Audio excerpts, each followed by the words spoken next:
Бізде қайта қысқа нақты қылып айтсаң дым білмейді деп ойлап сын айтады дейді. Бұл кісіге 23 адам қателеспесем лүпіл басыпты. Так, енді қараңыздар, қысқа нақты қылып айту деген не нәрсе? Ол жерде мен нені меңзедім? Ол жерде мұғалімдер бар, бір нәрсені созып айтатын. Мысалы үшін түсіндіру сабаққа, аш сабақ жасайды ғой, вот сондай кезде негізінен көп уақыт түсіндіруге кетеді, 10 минут, 15 минут түсіндіруге кетіп қалады.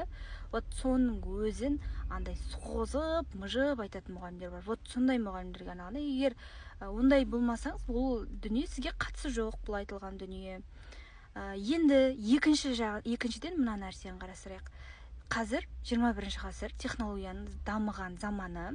Қазір нені талап етеді? Қазір дәл сіздің мыжып сөйлегеніңіз талап етпейді ешкім. Сіз сөйлеуіңіз керек, сөйлейтін жерде сөйлеуіңіз керек та. Қазір сізге талап етеді нені? ЖИ-дің сөйлегенін, нені талап етеді? Платформаның сөйлегенін, оқушының сөйлегенін талап етеді. Яғни сізге қарағанда қазіргі заманда оқушы көп сөйлеу керек, оқушы көбірек көріну керек. Вот осы ең дұрыс нәрсе. Ең дұрыс нәрсе осы. Яғни мұғалім емес, мұғалім сөйлейтін жерде сөйлейді, базар жоқ, сөйлеңіз, бірақ мыжып емес та. Бірақ еске алыңыз, сізге қарағанда оқушы көбірек сөйлеу керек. Сізге қарағанда оқушы көбірек көріну керек. Жәнеден сіз жалғыз емес, сіздің көмекшілеріңіз бар. ЖИ-ді сөйлетіңіз, платформаны сөйлетіңіз, видеоны сөйлетіңіз. Вот сол нәрсе да менің меңзеген дүнием. Сондықтан да мен айтқан дүниелерді тура қабылдап алмаңыздар.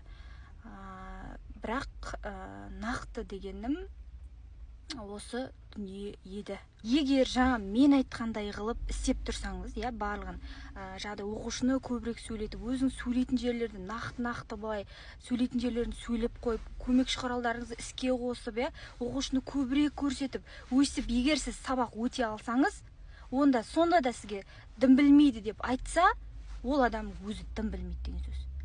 Ол егер жаңағыдай қылып сабақ өтіп тұрып, прям талапқа сай қылып өте алсаңыз, сонда да сізге осы тұрғыдан сын айтса, онда ол адамның қолынан ол дым келмейді деген сөз почти. Ол туралы оның білімі таяз деген сөз да.